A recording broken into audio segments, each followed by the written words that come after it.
One man, one kingdom, one army that terrified the British Empire. In 1879, 20,000 Zulu warriors armed with spears did the impossible. They wiped out an entire British regiment at Isandlwana, killing over 1,300 modern soldiers in a single afternoon. How did a primitive African army destroy one of the world's most advanced military forces? The answer lies with Shaka Zulu, whose revolutionary military tactics transformed scattered tribes into a war machine that dominated half of southern Africa. His innovations in warfare were so effective that European generals studied them for decades. Today, you'll discover how strategic genius turned cattle herders into an unstoppable force that humbled an empire. The cattle moved slowly across the hillsides of what would one day be called KwaZulu-Natal, their lowing echoing through valleys where mist clung to the acacia trees. For the Nguni peoples who had settled these lands generations before, wealth walked on four legs and sustained life through milk, meat, and the bride prices that bound clans together. Along the rivers that cut through this landscape, the Tugela, the Mafolozi, the Makuze, small chiefdoms prospered or perished according to the ancient rhythms of drought and plenty, raid and reconciliation. These were not the vast kingdoms that dominated West Africa, with their golden treasuries and thousand-year dynasties. The Southeastern coast fostered a different kind of society, where a chief might rule over a few thousand people scattered across the hills, his authority extending only as far as his warriors could march in a day. Power remained personal, intimate, negotiated through the careful balance of kinship ties and livestock loans that created webs of obligation stretching between homesteads. Malandela's descendants would later trace their lineage back through the generations, but in these early years, the Zulu were merely one small clan among dozens. Their name itself meant heaven or sky, though they commanded no special reverence from their neighbors. The Mthethwa controlled more territory. The Ndwandwe boasted fiercer fighters. The Kwabe claimed seniority through more ancient bloodlines. Yet history would remember none of these names with the same mixture of awe and terror that would one day accompany the word Zulu. Portuguese ships had been anchoring at Delagoa Bay since the early 1500s, their holds filled with ivory and copper traded from the interior. These pale strangers from across the water brought new desires and new dangers to the coastal peoples. Chiefs who controlled access to Portuguese trade goods, especially the beads that became essential for ceremonial dress, gained advantages over their rivals. But the merchants cared nothing for local politics beyond ensuring steady supplies of ivory, and their presence remained confined to the humid coastlands where fever and hostile inhabitants discouraged deeper penetration. The age-set system, called Intanga, governed the passage from boyhood to manhood throughout the Nguni world. Boys born within a few years of each other grew up together, herded livestock together, learned to fight with sticks and shields together. When their time came, they would undergo initiation ceremonies that transformed them from boys into men, creating bonds that lasted lifetimes. These age sets provided the organizational foundation that ambitious leaders would later transform into something far more deadly than anyone could have imagined. Change came slowly to these hills, measured in generations rather than seasons. A clan might shift its allegiance from one ruler to another after a particularly poor harvest or successful raid.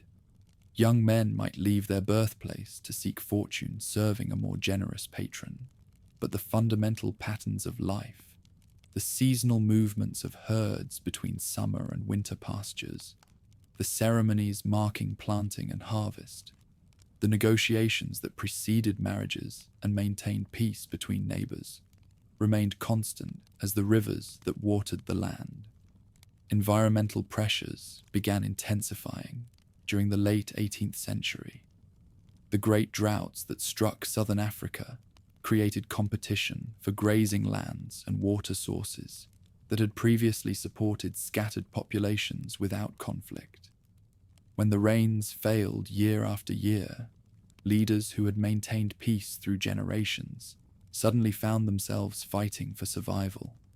Livestock died by the thousands, and with them died the wealth that purchased loyalty and sealed alliances. The Ndwandwe kingdom under Zwide Kalanga emerged from this chaos as a new kind of power. Rather than simply raiding for cattle and women like traditional chiefs, Zwide began absorbing defeated clans wholesale, incorporating their soldiers into his own forces. His capital at Kwagandagenda became a center of military innovation, where young men learned discipline unknown to previous generations. The old pattern of ritualized combat, where warriors hurled insults and spears from a safe distance until honor was satisfied, gave way to more systematic violence. North of Zwide's growing domain, the Mthethwa Confederacy took shape under the leadership of Cetshwayo. If the Ndwandwe ruler represented the path of conquest through terror, Cetshwayo offered an alternative vision of power through incorporation. Local headmen who submitted to his authority retained their positions. Their sons served in his regiments to learn new military techniques, and trade flowed freely through territories under his protection. Some whispered that Cetshwayo had learned strange ideas during mysterious travels in his youth, perhaps even visiting the white men at Delagoa Bay, that gave him insights into organization and warfare beyond traditional knowledge. Between these emerging powers lay dozens of smaller chiefdoms, trying to maintain independence through careful diplomacy and strategic marriages. The Zulu clan occupied lands along the White Mfolozi River, neither rich enough to attract conquest nor poor enough to seek protection through submission. Their chief, Senzangakona, had problems more personal than political. His liaison with a woman named Nandi from the neighboring Elangeni clan had produced a son under circumstances that brought shame to both families. The boy was named Shaka, possibly derived from Shaka, an intestinal beetle blamed for irregular menstruation, a crude reference to his illegitimate conception. Nandi faced constant humiliation as an unwelcome addition to Senzangakona's household, neither properly married nor fully accepted. Her son grew up bearing the taunts of other children who called him the fatherless one, absorbing lessons in cruelty that would one day transform southern Africa. Young men of ambition had few options in this world of limited horizons. They could hope to distinguish themselves in the small-scale raids that passed for warfare, perhaps catching a leader's attention through displays of courage. They might excel at stick-fighting contests where boys proved their worth through pain, or they could leave home entirely, seeking opportunity in the court of a greater ruler who valued talent over birthright. For a despised illegitimate son with a fierce intelligence burning behind watchful eyes, only the last option offered any hope. The White Mfolozi River flowed past the Zulu homesteads, as it had for countless generations, its waters carrying away the old certainties, even as they nourished the crops that sustained life. Change was coming to these hills, not the gradual evolution of previous centuries, but revolutionary transformation that would sweep away the established order, like floodwaters breaking through a dam. The scattered clans, with their small-scale raids and personalized authority, would soon face something unprecedented: the birth of a militarized state that would measure its reach not in days' marches, but in weeks of campaign. Cetshwayo's Mthethwa Confederacy continued expanding through the early 1800s, offering smaller clans a choice between alliance and extinction. His military innovations went beyond simple numerical superiority. He organized his forces into disciplined units that fought as cohesive groups rather than collections of individual fighters seeking personal glory. He established intelligence networks that provided information about enemy movements and intentions. Most importantly, he recognized talent wherever he found it, promoting based on ability rather than ancestry. Among the young men who joined Dingiswayo's regiments was the outcast from the Zulu clan. Shaka had grown tall and powerful, despite the hardships of his youth, channeling his anger into physical prowess that impressed even veteran soldiers. But strength alone didn't distinguish him from hundreds of other young men seeking advancement through military service. What set Senzangakona's son apart was his willingness to question traditional methods, to experiment with new techniques, and to think beyond the immediate battle to the larger campaign. The traditional weapons of Nguni warfare reflected its ritualized nature. Warriors carried several light-throwing spears called assegais, which they hurled from a distance while sheltering behind large cowhide shields. Combat resembled a deadly dance more than systematic killing, with individual champions challenging each other to single combat while their supporters cheered. Casualties remained relatively light because the goal was usually to demonstrate superiority rather than achieve annihilation. The future king watched these performances with the eye of someone who understood that real power came not from individual heroics, but from organized violence. Trade networks that had operated for centuries began shifting in response to new demands from Delagoa Bay. Portuguese merchants no longer satisfied themselves with occasional ivory shipments. They wanted regular supplies, reliable partners, and most disturbing of all, they increasingly asked about purchasing people as well as tusks.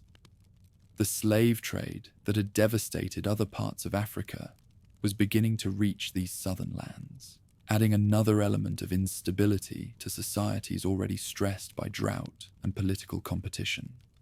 Chiefs who had previously measured wealth in cattle now coveted trade goods that only European merchants could supply. Beads became essential for proper ceremonial dress, marking the status differences that maintained social order. Metal tools improved agricultural productivity for those who could afford them, and always in the background lurked the ultimate trade good, firearms that could shift the balance of power in an instant, though few rulers yet understood how to use them effectively. Senzangakona's death around 1816 created a succession crisis among the Zulu that would normally have been resolved through negotiation among the clan's elders. His designated heir, Sigujana, assumed leadership according to custom, but custom was about to collide with ambition in the form of a son who had spent years learning lessons in power, far from his birthplace. Shaka had become one of Dingiswayo's most trusted commanders, leading regiment after regiment to victory through tactics that terrified enemies accustomed to more predictable warfare. The stage was set for transformation. The old order of scattered clans and limited conflicts could not survive the pressures building throughout the region. Drought had created desperation. New forms of military organization had demonstrated the vulnerability of traditional defenses. Trade was introducing unprecedented wealth and weapons into societies unprepared for their impact. And in the Mthethwa regiments, a young commander was perfecting innovations that would soon reshape not just the people of the sky, but the entire southern African landscape. History pivots on such moments when long-term trends suddenly crystallize into revolutionary change. The Nguni peoples had maintained their traditional ways for generations, adapting slowly to new challenges while preserving the essential patterns of their ancestors. But the convergence of environmental crisis, political innovation, and military genius was about to shatter that continuity. The herds still grazed on the hillsides, the rivers still flowed to the sea, but the human landscape was about to experience an earthquake that would send shockwaves across half a continent. In the military camps of the Mthethwa, young soldiers practiced new formations under Shaka's demanding instruction. They hardened their feet by marching over thorns, preparing for campaigns that would cover distances previous generations thought impossible. They learned to fight as units rather than individuals, to value discipline over display. Most revolutionary of all, they began to understand warfare not as a ritual between neighbors, but as a tool for fundamental transformation. The small Zulu clan, insignificant in the broader patterns of regional politics, was about to give its name to an empire. The despised illegitimate son was about to become the most feared commander in African history. The age of limited conflicts was ending, replaced by something unprecedented. Total war designed not merely to raid or dominate, but to absorb and transform. As the dry season of 1816 gave way to the rains, southern Africa stood on the brink of the Mfecane, the crushing, though none yet knew the full horror of what was about to unfold. The foundations had been laid across 2 centuries of gradual change. Portuguese trade had introduced new elements of wealth and competition. Environmental pressure had created desperation that eroded traditional restraints. Military innovation had demonstrated the potential for systematic conquest. All that remained was for someone with sufficient vision and ruthlessness to combine these elements into a new form of power. That someone was about to return home to claim his inheritance, carrying with him ideas that would transform his father's minor clan into the most powerful military force in African history. As dawn broke over the white Mfolozi River, the old world still seemed secure in its ancient patterns. By sunset, that world would begin its death throes, though years would pass before the full magnitude of the transformation became clear. The age of Shaka was about to begin, and with it would come changes that would echo through centuries, leaving scars on the landscape and memories that time itself could not heal. Shaka stood over 6 feet tall when he returned to the Zulu lands in 1816, bearing little resemblance to the scorned child who had fled years before. Years of military service had hardened his body, while lessons in warfare sharpened his mind far beyond anything his father's people had imagined. Cetshwayo's assassination by Zwide had left the Mthethwa Confederacy vulnerable, but it had also freed the most brilliant commander to pursue ambitions that extended beyond serving another man's vision. Sigujana's reign over the Zulu lasted mere days. Details remain shrouded in the convenient silence that surrounds successful coups, but when the dust settled, Senzanga Kona's illegitimate son sat in the chief's place, while his half-brother's body fed the vultures. Elders who might have protested understood that opposing this battle-hardened warrior meant death. Those who accepted the new reality discovered that their new leader offered something more valuable than tradition, the promise of power beyond their wildest dreams. Swift changes transformed daily life among the people of heaven. Young men accustomed to relaxed discipline found themselves subjected to training that would have broken previous generations. Shaka abolished the sandals that protected feet from thorns, forcing his soldiers to toughen their souls through endless marches across rough terrain. Anyone who limped or complained discovered that their king possessed no tolerance for weakness. Training grounds became schools of endurance where only the strongest survived to wear the distinctive headring of full warriors. Among the Nguni peoples, traditional warfare had resembled a deadly sport more than systematic conquest. Champions hurled insults and throwing spears from safe distances while supporters cheered. Casualties remained limited because the goal was usually to demonstrate superiority and capture cattle, not to annihilate enemies. The new ruler viewed such practices with contempt. Real strength, he understood from years with Cetshwayo, came from the ability to destroy opposition completely. Revolutionary changes in weapons matched the transformation in training.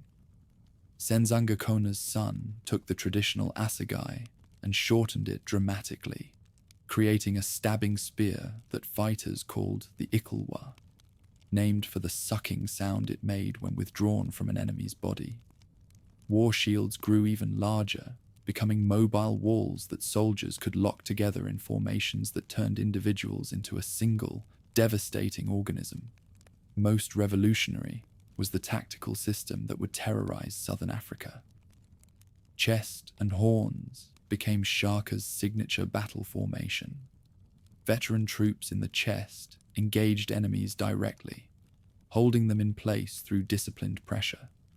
Meanwhile, the horns, younger, faster fighters, raced around both flanks to encircle opposition forces. Reserve forces called loins remained seated with their backs to the battle to prevent premature engagement, ready to exploit any opportunity. This combination of fixing and flanking movements, executed at bewildering speeds, revolutionized African combat. Absorption, rather than destruction, marked early Zulu conquests. When the Dingane clan fell, those who had tormented mother and son during years of exile, their young men joined the growing army, rather than facing slaughter. This pattern repeated across expanding territories. Defeated peoples found themselves incorporated into a state that valued efficiency over ethnic loyalty. The Amabuto system transformed fighters from various clans into brothers in arms, whose primary allegiance was to their units and commander. Zwide's Ndwandwe Confederacy remained the greatest threat to expansion. Where the son of Senzangakona commanded perhaps 4,000 soldiers in 1817, his rival could field armies of 20,000 or more. At Cockley Hill, when Ndwandwe forces invaded Zulu territory, the new tactics faced their severest test.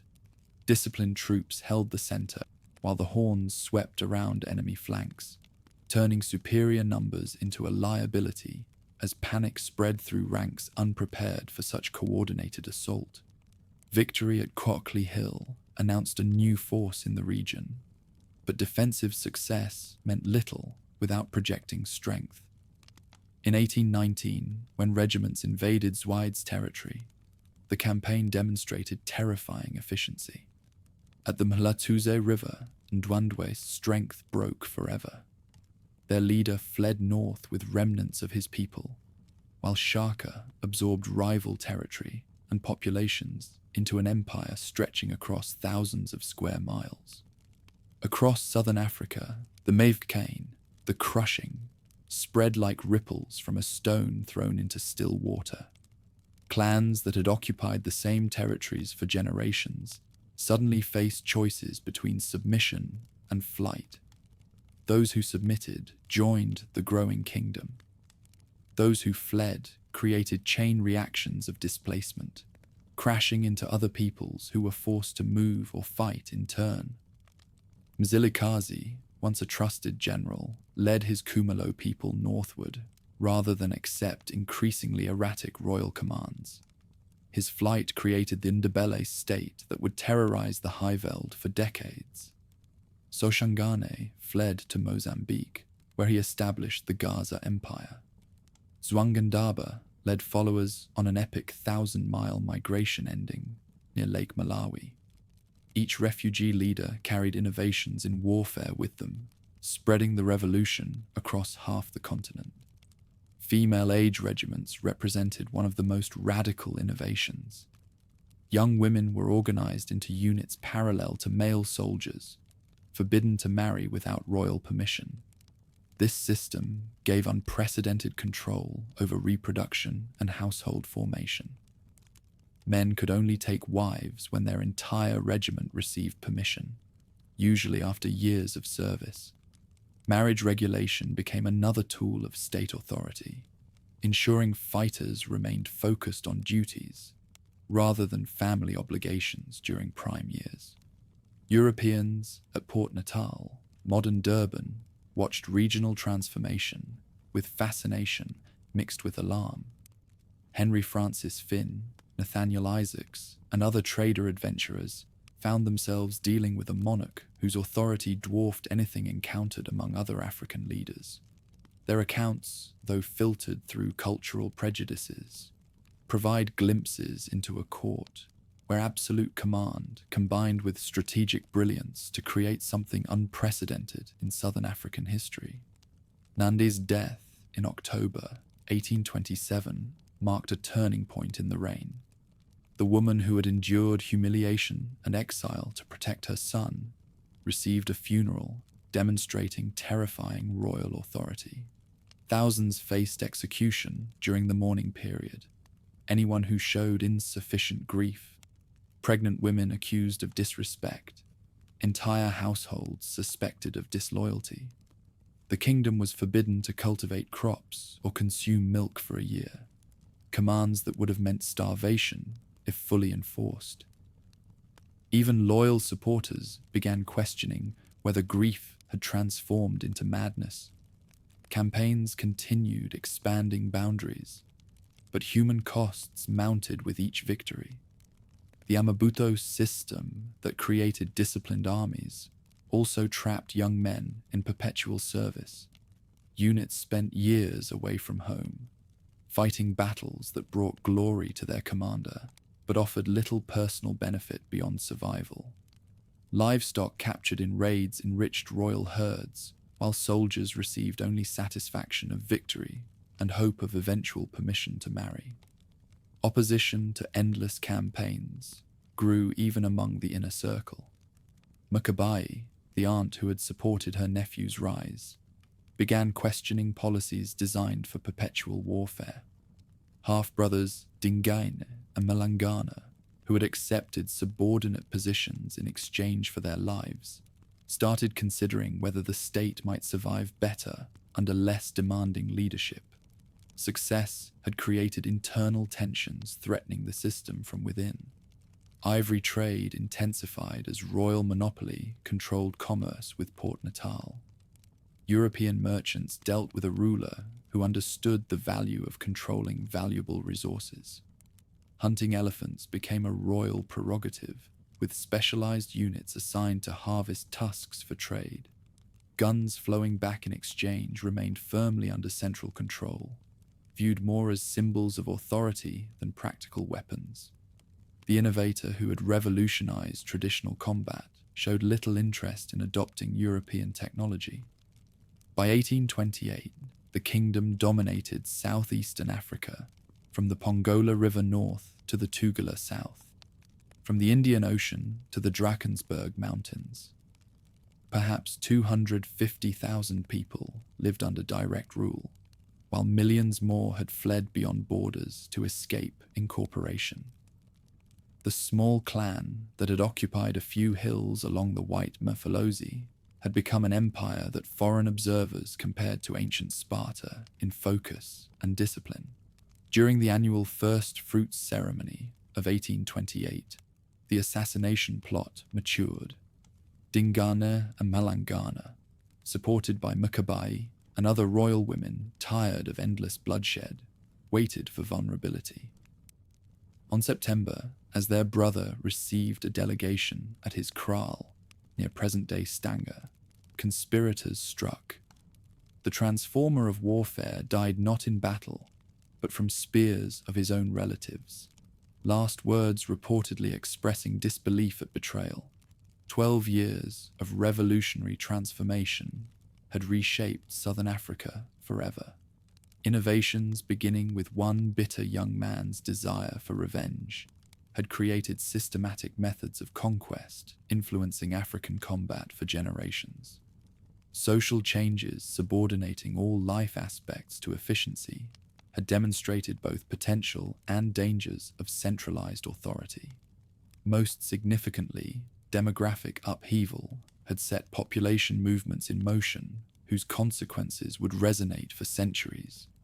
Modern estimates suggest between 1 and 2 million died during the Mpande, whether from direct action, starvation through agricultural disruption, or diseases following refugee populations. Entire regions depopulated as communities fled expanding violent circles.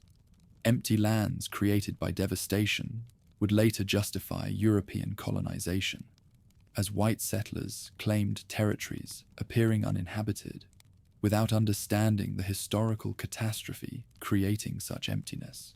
Shaka's legacy defied simple categorization.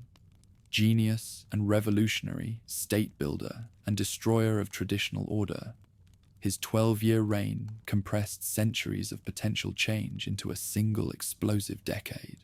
Starting with a few hundred followers, he left behind an empire controlling resources and populations on a scale previously unimaginable in Southeastern Africa. Yet methods creating this strength, perpetual warfare, social regimentation, personal absolutism, contained seeds of their own destruction. As Dingane assumed authority after assassination, he faced challenges of maintaining the state while moderating extremes that made his brother's rule ultimately unsustainable. The engine of conquest remained intact. Territorial gains endured, but driving force behind constant expansion was gone. The new ruler would discover that managing an empire proved far more complex than conquering one, especially when new threats appeared on horizons in forms of mounted commandos speaking unfamiliar languages and claiming divine sanction for their own territorial ambitions. With blood soaking into ground at Kwadukuza, the age of the Great Transformer had ended, but unleashed changes could not be reversed. Southern Africa had experienced its own revolutionary upheaval, as dramatic in regional impact as contemporaneous Napoleonic wars in Europe. Scattered chiefdoms and limited conflicts of previous centuries were gone forever, replaced by states and systematized warfare that would define the region's history for generations to come. The blood had barely dried on the ground at Kwadukuza when Dingane seized the royal leopard skin kaross and declared himself king of the Zulu. Unlike his murdered brother, who had commanded through sheer force of personality and military genius, the new ruler possessed neither Shaka's towering intellect nor his terrifying charisma. What Dingane did have was cunning enough to eliminate potential rivals, and the wisdom to understand that perpetual warfare had brought the kingdom to the edge of exhaustion. Mhlangana, his co-conspirator in the assassination, lasted only weeks before falling to Dingane's spears. The new monarch understood that shared guilt created dangerous bonds between brothers. Within the royal kraal, purges swept away anyone who might question the succession or remember too clearly how power had changed hands. Veterans who had served Shaka with unwavering loyalty found themselves facing impossible choices: demonstrate absolute submission to his killer, or join the growing number of unmarked graves scattered across the hillsides. The Amadlozi regiments that had terrorized enemies across half a continent now turned their weapons against each other. Whispered accusations of disloyalty became death sentences. Officers who had led successful campaigns under the previous king discovered that past glory meant nothing if present obedience seemed questionable. Fear replaced the iron discipline that had welded thousands of warriors into an unstoppable force. Where Shaka had ruled through terrifying competence, Dingane governed through paralyzing suspicion. Beyond the kingdom's borders, the demographic catastrophe of the Mpande continued reshaping southern Africa. Entire regions lay empty, their populations fled or dead. The Highveld stretched like a vast graveyard where scattered bones marked the passage of refugee columns. Into this desolation came new players, whose presence would transform the struggle for control over these lands in ways no African leader could have anticipated. The Great Trek had begun years earlier. as Dutch-speaking farmers abandoned the Cape Colony rather than submit to British rule. These Voortrekkers loaded their possessions into ox wagons and headed north, seeking independence beyond imperial reach. Their children learned to handle rifles before they could properly walk, while their women melted lead into bullets around cooking fires that illuminated hostile darkness. Behind them lay submission to foreign authority. Ahead lay lands that appeared empty, but were actually devastated by conflicts they barely understood. Piet Retief emerged as the most articulate spokesman for these wandering farmers. His manifesto had proclaimed their desire to live beyond the reach of governments that protected neither their property nor their persons. The deep valleys of Natal, with their rich grasslands and flowing rivers, seemed like the promised land their grandparents had dreamed of when they first landed at the Cape. But claiming this territory meant negotiating with the Zulu king, whose power stretched from the mountains to the sea. February 1838 brought the fateful meeting that would seal both men's destinies. Retief rode into Dingane's capital at Umgungundlovu with 70 followers, their horses and rifles marking them as unlike any delegation the Zulu had ever received. The monarch received them with elaborate ceremony, displaying the pageantry that maintained royal prestige. Traditional dances filled the air with dust and rhythm, while thousands of warriors demonstrated their loyalty through thunderous war cries that echoed off the surrounding hills. Negotiations proceeded according to diplomatic customs that neither side fully understood. Retief spoke of boundaries and grazing rights, concepts that made sense to people who thought in terms of fixed property. Dingane listened through interpreters who struggled to convey ideas that had no precise equivalents in either language. The Zulu ruler heard requests for land that his people considered sacred, while the Boer leader assumed he was dealing with a simple transaction between reasonable men. The performance of recovering stolen cattle from the Tlokwa chief Sekonyela seemed to satisfy both parties' requirements. Retief's mounted commandos demonstrated their military effectiveness by retrieving livestock that Dingane claimed had been raided from Zulu territory. For the Voortrekkers, this mission proved their good faith and military capability. For the African sovereign, it provided a test of these strangers' usefulness as allies against traditional enemies. When Retief returned with the recovered cattle, Dingane appeared to grant the land rights the Boer sought. Documents were signed in a ceremony that seemed to conclude months of careful negotiation. The Voortrekker leader believed he had secured territory stretching from the Tugela to the Umzimvubu rivers, enough land to establish the independent republic his people desperately wanted. What he had actually accomplished was signing his own death warrant. The massacre that followed revealed the depth of misunderstanding between the two peoples. On February 6th, 1838, as Retief and his men prepared to depart after what they believed had been successful negotiations, the African ruler ordered his warriors to seize the visitors.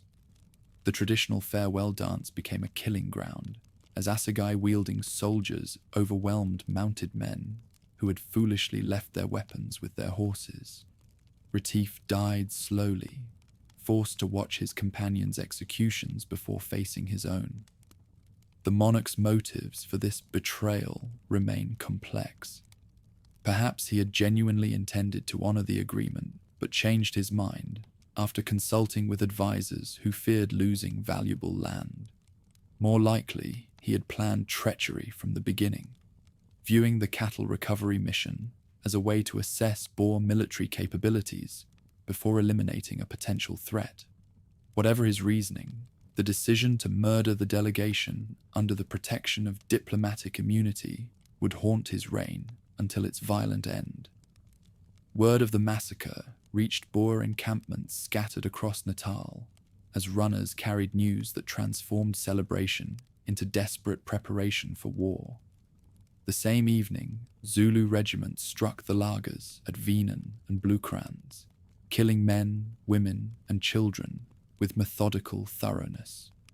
Over 500 Voortrekkers died in attacks that seemed to confirm African barbarism in the minds of survivors who had never understood the political calculations behind such violence. These night raids differed fundamentally from traditional Zulu warfare.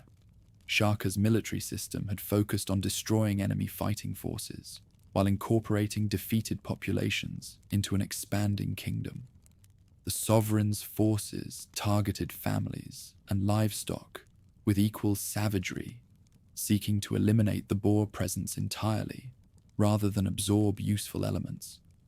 The psychological impact of these massacres would influence Voortrekker attitudes toward Africans for generations, creating grievances that time and political change could never fully heal. Andries Pretorius emerged from this chaos as the military leader capable of transforming Voortrekker desperation into effective resistance. Unlike many Trek leaders who thought primarily in terms of defense and survival, Pretorius understood that safety required destroying African military power completely. His arrival at the scattered lagers brought organization and purpose to people who had begun to despair of ever establishing their promised land. The covenant, sworn before the Battle of Blood River on December 16th, 1838, fused religious conviction with military necessity in ways that would define Afrikaner nationalism for over a century.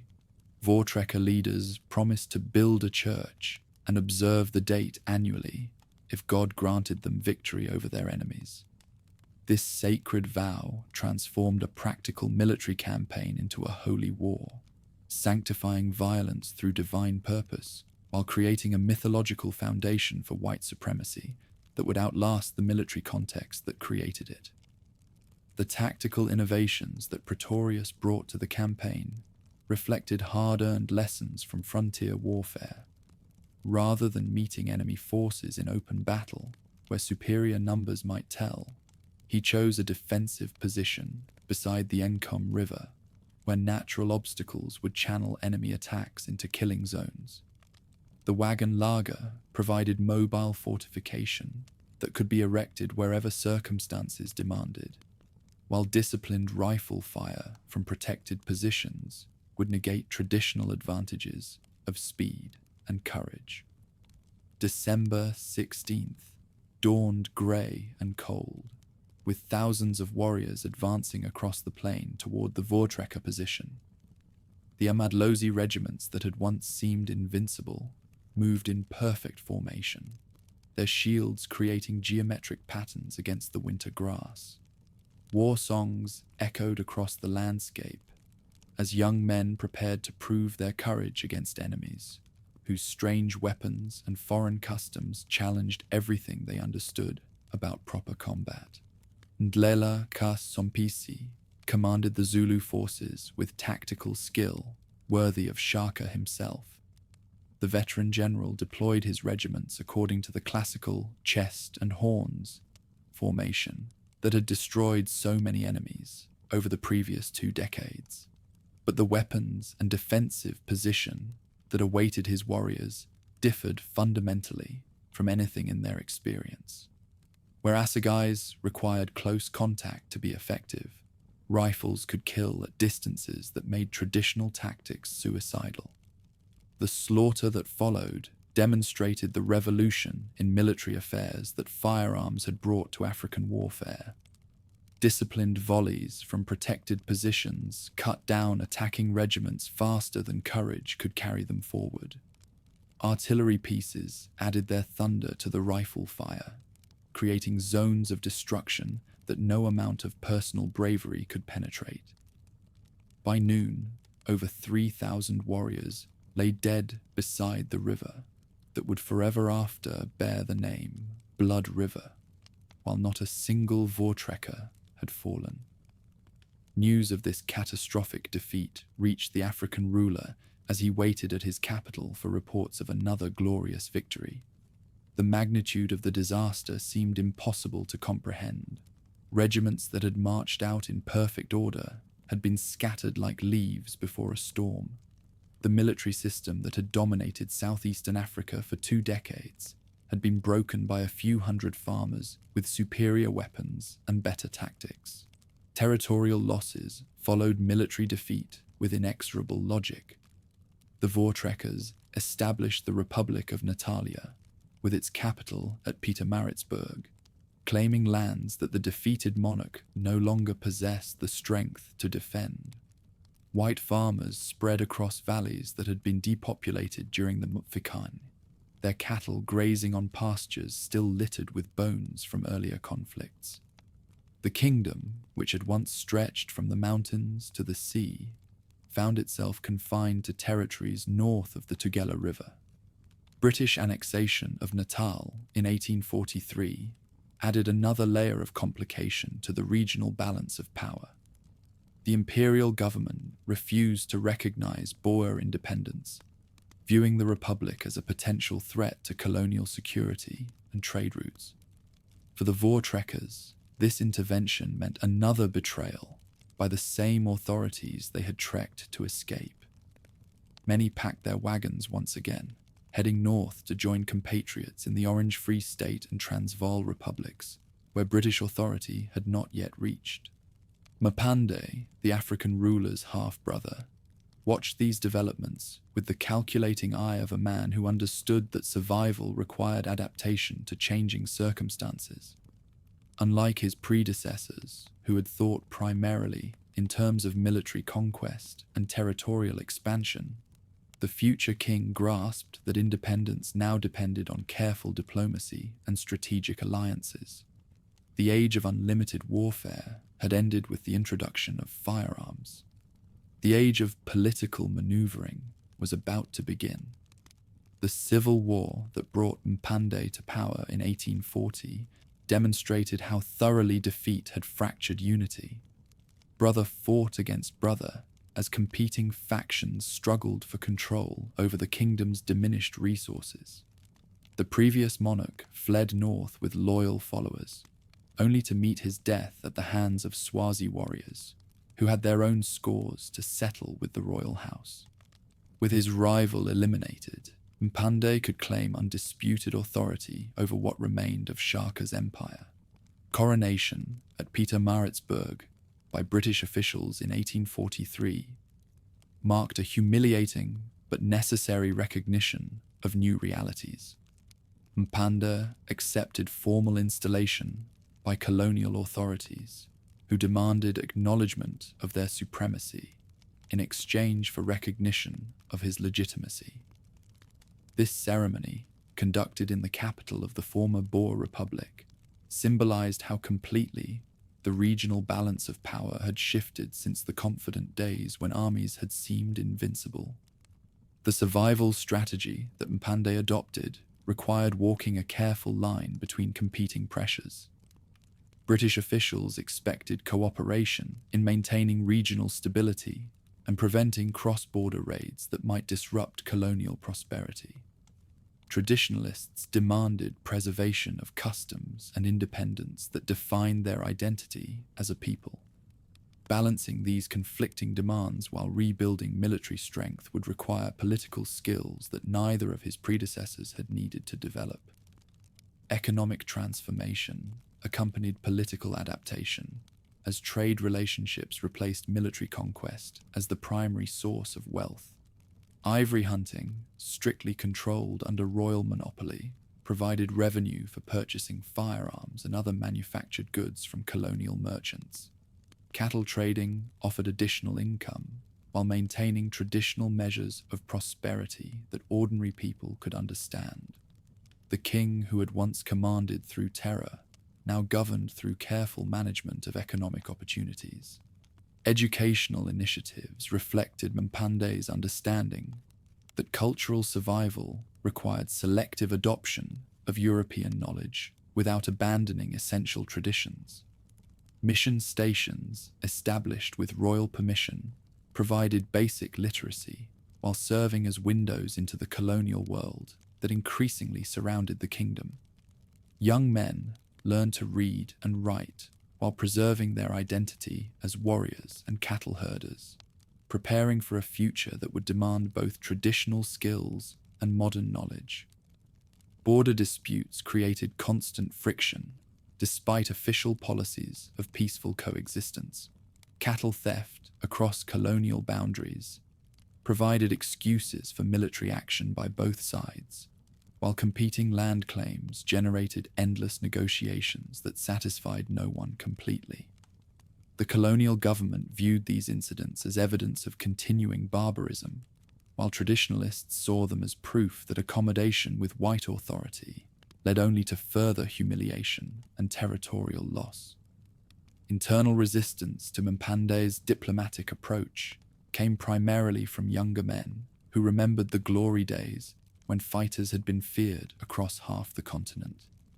These veterans of earlier campaigns chafed under restrictions that prevented them from raiding enemies who had grown prosperous under colonial protection. The age regiment system that had once channeled martial energy into systematic conquest now struggled to find outlets for aggressive impulses that peaceful policies could not satisfy. Women's roles evolved significantly during this period of political reconstruction, with men frequently absent on trading expeditions or diplomatic missions. Female authority within homesteads expanded beyond traditional boundaries. Royal women, like Queen Manaise, exercised influence over policy decisions that their grandmothers could never have imagined. The gradual erosion of strict gender segregation reflected broader changes in a society adapting to new circumstances. Religious syncretism emerged as Christian missions encountered traditional spiritual beliefs. Converts adopted biblical narratives while maintaining ancestral practices that provided continuity with their cultural heritage.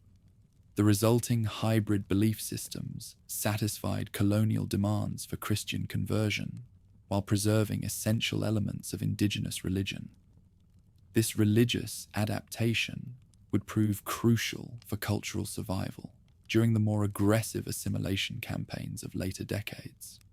Population recovery proceeded slowly as refugees returned to territories that had been depopulated during the Mufekine and subsequent conflicts. Abandoned homesteads were rebuilt, cattle herds gradually increased, and agricultural production resumed in areas that had been battlefields for decades. The demographic healing that occurred during Mpande's reign provided the human foundation for the military revival that would characterize his son's later resistance to colonial expansion.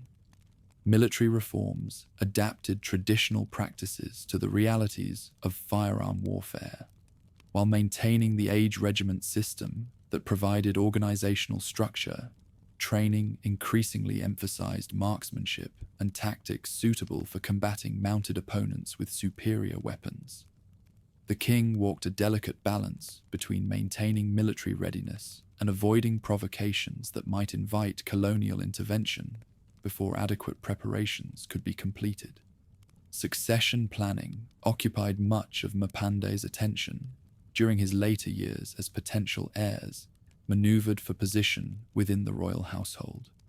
Cetshwayo emerged as the strongest candidate through a combination of military skill, political intelligence, and popular support among younger warriors eager to restore martial prestige. The prince's growing influence created tensions with colonial authorities, who preferred more compliant successors, setting the stage for future conflicts. Diplomatic relationships with neighboring African states reflected the kingdom's reduced circumstances while maintaining royal dignity. Treaties with the Swazi prevented northern conflicts, while careful neutrality in disputes between colonial authorities and Boer republics avoided entanglement in white political struggles. These policies preserved independence while acknowledging the military realities that made direct confrontation with colonial forces inadvisable. By 1872, when Mpande's death ended 32 years of careful diplomacy, the realm had achieved a remarkable recovery from the disasters of the 1830s. Population had been restored, military organization rebuilt, and political independence maintained despite constant pressure from expanding colonial authority.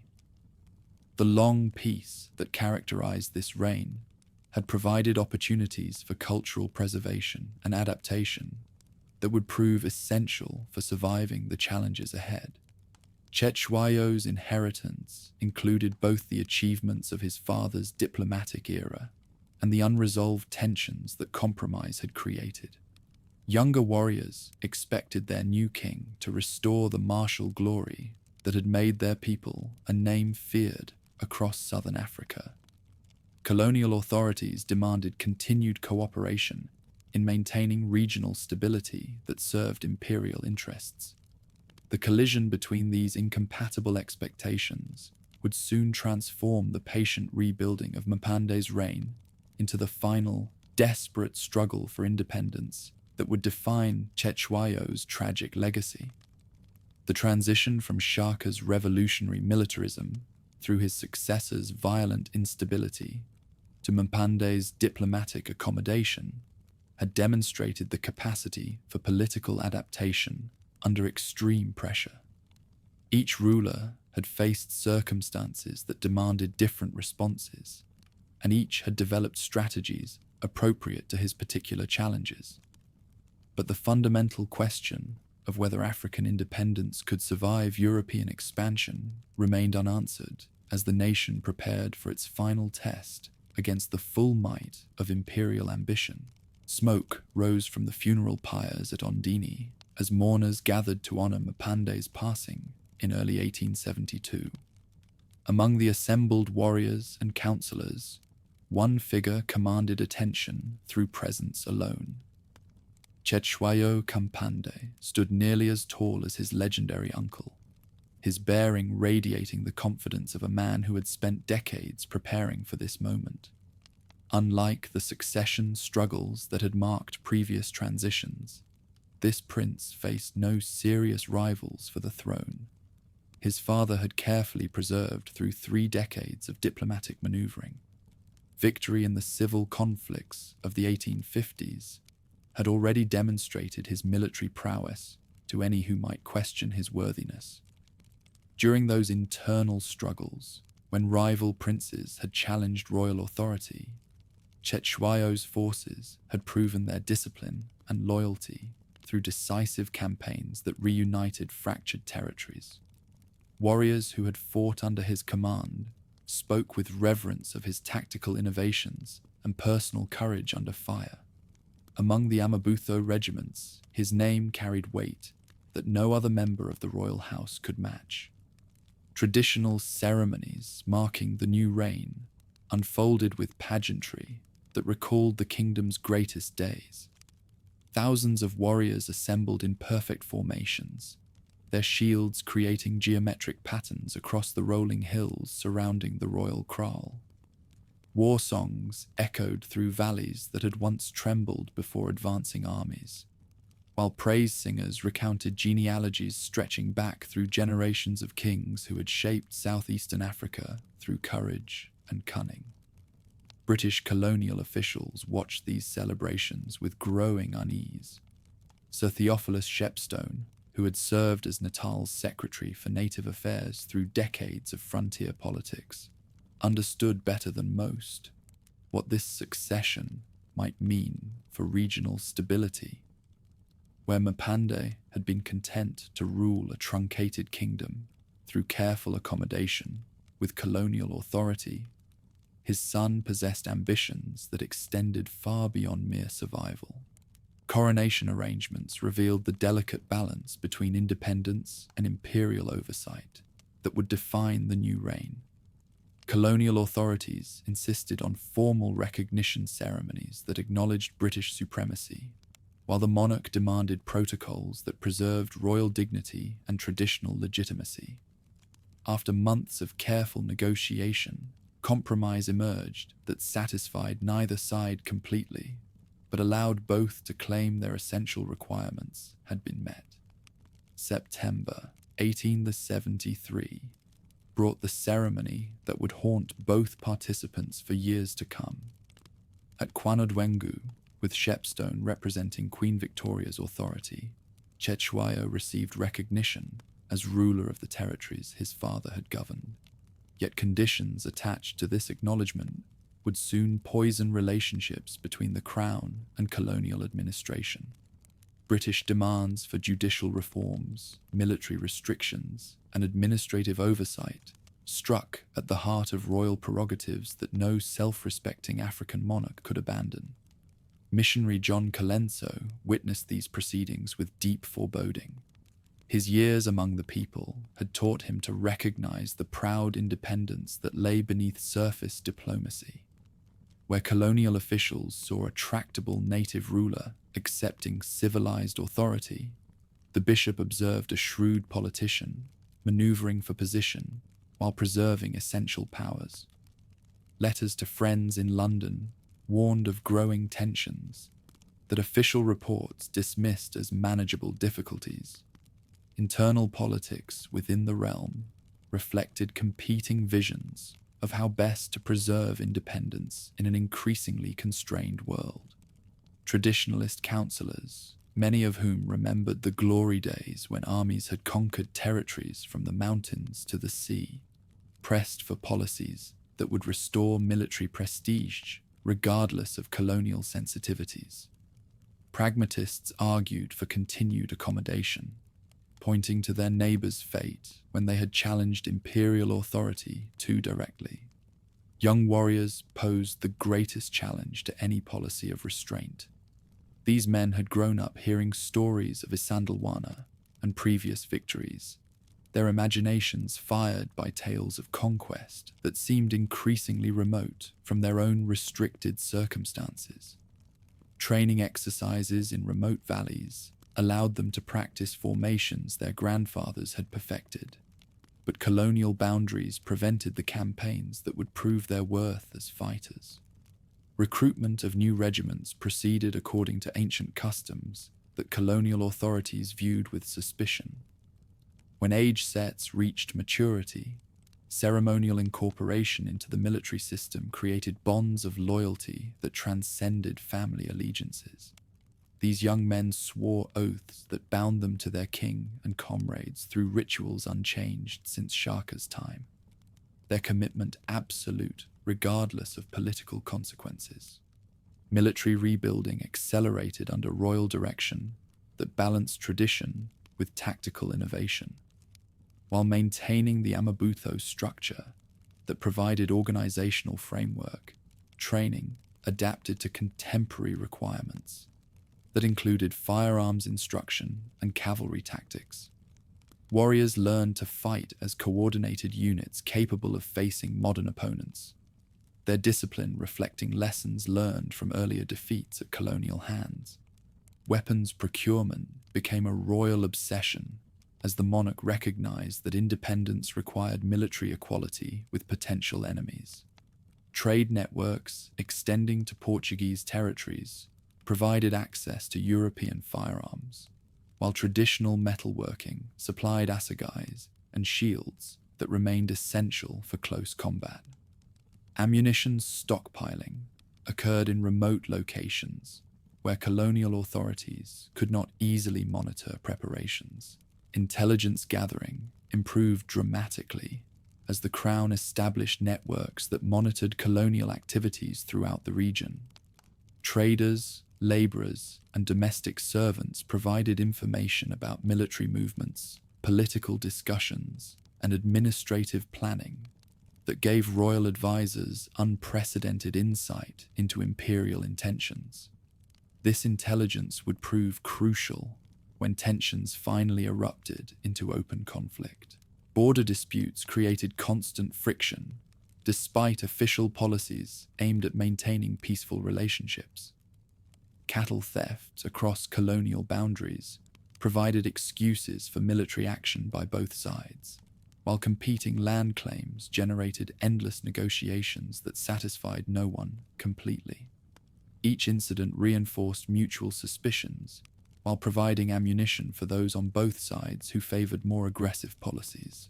Meanwhile, in Cape Town and London, imperial strategists developed plans that would transform southern Africa according to visions that left no room for independent African kingdoms.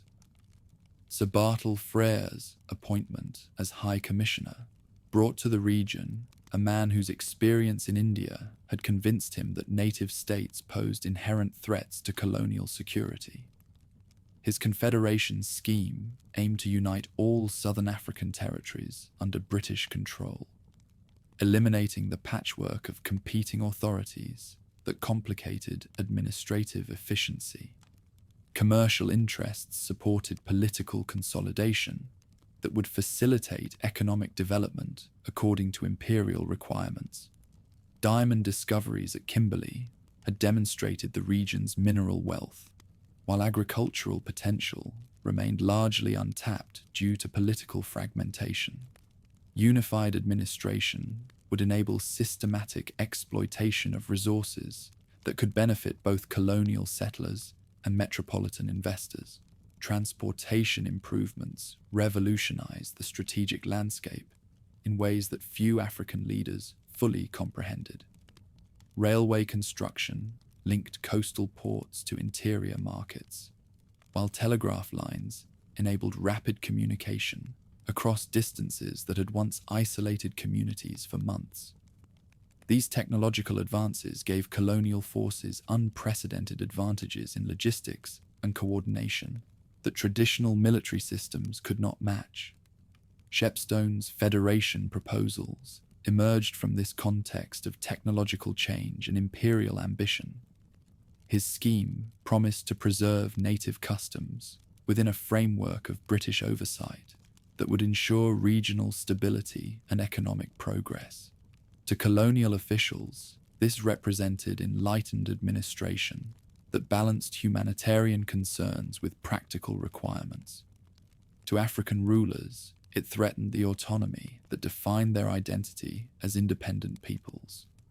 Negotiations over federation terms revealed fundamental incompatibilities between imperial and indigenous visions of political organization. British proposals assumed that modern administration required centralized authority exercised through efficient bureaucracy, while African leaders insisted on preserving decentralized systems based on personal relationships and traditional legitimacy. Neither side could accept the other's basic assumptions about proper governance. Missionary influence complicated these political discussions by introducing religious dimensions that neither traditional nor colonial authorities could easily control. Christian converts often supported imperial policies that promised educational opportunities and legal protections, while traditionalists viewed mission stations as centers of cultural subversion that threatened ancestral ways. The monarch walked carefully between these competing pressures, seeking to maintain unity while avoiding actions that might provide excuses for colonial intervention. Agricultural productivity improved significantly during these years, as peace allowed recovery from decades of warfare and displacement. Cattle herds multiplied across pastures that had been battlefields during previous generations, while crop cultivation expanded into territories that had been depopulated during the Mfecane. This economic recovery provided the material foundation for military rebuilding that would soon alarm colonial observers. Population growth reflected the demographic healing that occurred during extended peace. Refugees who had fled during earlier conflicts returned to ancestral lands, while high birth rates among settled communities created the human resources necessary for renewed military strength. Census estimates suggested that the kingdom now contained over 300,000 people, making it the largest independent African state south of the Limpopo River. Cultural renaissance accompanied material recovery as traditional practices flourished under royal patronage that balanced preservation with selective adaptation. Praise singers composed new works celebrating contemporary achievements, while maintaining classical forms that linked present accomplishments to ancestral greatness. Ceremonies marking seasonal cycles and life transitions provided continuity with the past that strengthened communal identity despite external pressures for change. Educational initiatives reflected the rulers' understanding that survival in the modern world required knowledge of European customs and languages without abandoning essential traditions. Selected young men received training that prepared them for diplomatic and commercial dealings with colonial authorities, while the broader population maintained cultural practices that preserved their identity as a distinct people. This balanced approach sought to acquire useful skills while avoiding the cultural submersion that had weakened other African societies. Trade relationships expanded as royal monopolies over ivory and cattle created revenue streams that funded military preparations. European merchants found the monarch to be a sophisticated negotiator who understood market forces and exploited competitive pressures to secure favorable terms. These commercial dealings provided access to manufactured goods, while maintaining political independence that many neighboring rulers had already sacrificed. Legal reforms adapted traditional justice systems to contemporary requirements, without abandoning customary practices that maintained social order. Royal courts incorporated elements of European jurisprudence while preserving indigenous procedures that reflected community values and ancestral wisdom. This synthesis created hybrid institutions that satisfied some colonial demands while maintaining legitimacy among the ruler's own people. Women's roles evolved as external pressures disrupted traditional gender arrangements without creating complete social revolution. Royal women exercised increased influence over policy decisions as their traditional advisory functions gained importance in navigating complex diplomatic situations. Female age regiments maintained their organizational structure while adapting to new responsibilities that included intelligence gathering and resource management. Religious syncretism continued as Christian missions encountered traditional spiritual beliefs in ways that created new forms of cultural expression. Converts adopted biblical narratives while maintaining ancestral practices that provided continuity with their heritage. The resulting hybrid belief systems demonstrated the people's capacity for creative adaptation while preserving essential elements of their worldview. By 1876, internal contradictions within this system of controlled accommodation were reaching breaking point. Young warriors demanded action that would restore martial honor, while colonial authorities insisted on reforms that would eliminate independent military capacity. The monarch found himself caught between incompatible expectations that no amount of diplomatic skill could reconcile indefinitely. Frere's arrival in 1877 marked the beginning of the final crisis that would destroy 3 decades of careful diplomacy. His experience in India had convinced him that native states posed inherent threats that could only be eliminated through decisive action. Unlike previous administrators who had been content with nominal supremacy, the new High Commissioner intended to establish direct control that would transform the region according to imperial requirements. Military preparations accelerated on both sides, as the logic of confrontation overcame efforts at peaceful resolution. Colonial forces received reinforcements and modern equipment, while traditional regiments trained in remote locations where their activities could escape official observation. Both sides recognized that the long period of uneasy coexistence was drawing to a close, though neither fully understood the catastrophic consequences that lay ahead. Border Commission investigations during 1878 provided the immediate pretext for actions that imperial strategists had planned for months. disputed territories along the Tugela River became symbols of broader questions about sovereignty and authority that could no longer be resolved through negotiation. When the Commission reported findings that appeared to favor traditional claims, Frere rejected conclusions that contradicted his political objectives. The ultimatum, delivered in December 1878, contained demands designed to be unacceptable to any self-respecting African ruler. Dismantling the military system that provided both security and identity, accepting permanent British residents who would supervise internal administration, and surrendering judicial authority over traditional subjects represented complete surrender of independence rather than reasonable accommodation. As 1878 drew to a close, the monarch faced the choice that had haunted his reign from its beginning. Submission meant survival as a colonial puppet, preserving some elements of traditional authority while accepting fundamental subordination to imperial control. Resistance offered the possibility of maintaining genuine independence at the cost of confronting military forces, whose technological advantages seemed overwhelming. Royal councils debated these alternatives through long nights as the deadline for response approached. Veterans who remembered earlier conflicts against colonial forces counseled caution, recalling the terrible casualties that superior weapons had inflicted on brave warriors. Younger men argued that death with honor was preferable to life under foreign domination, their voices carrying the weight of tradition that valued courage above survival. In the end, the decision reflected both the monarch's personal character and the expectations of a people who had never accepted permanent defeat.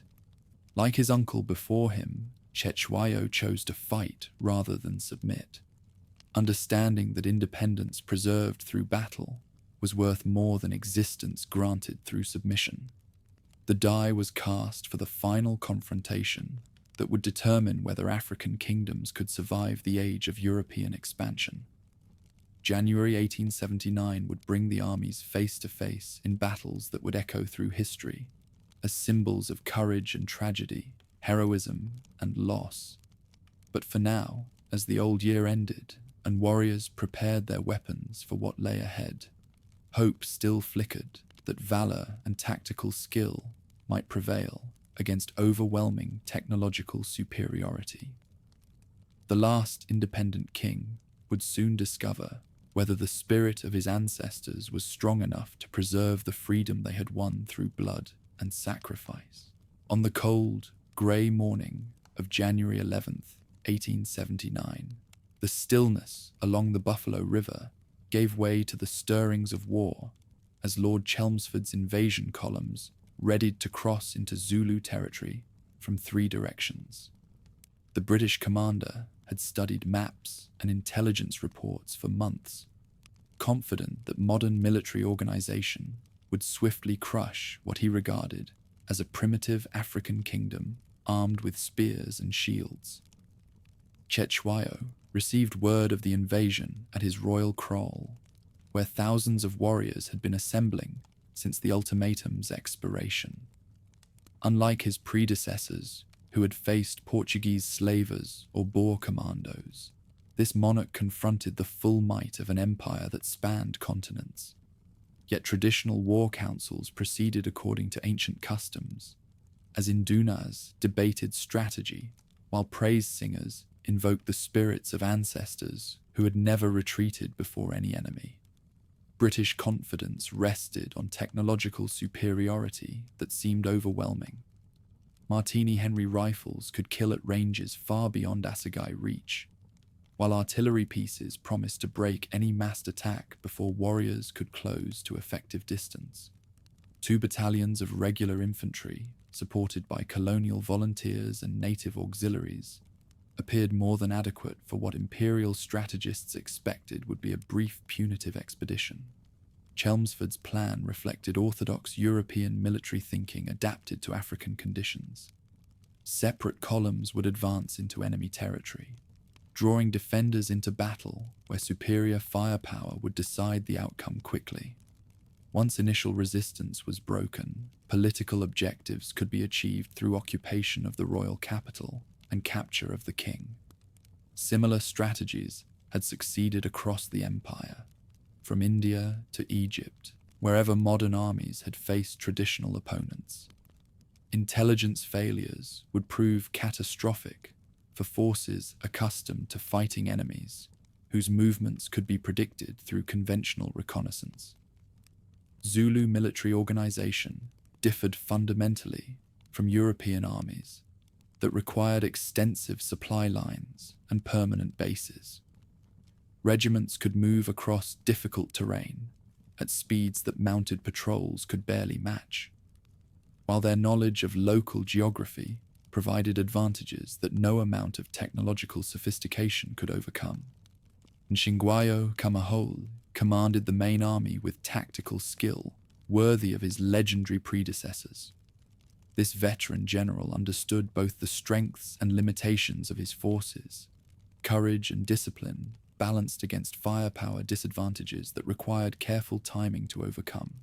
His strategy called for rapid movement that would bring overwhelming numbers to bear before enemy weapons could inflict decisive casualties.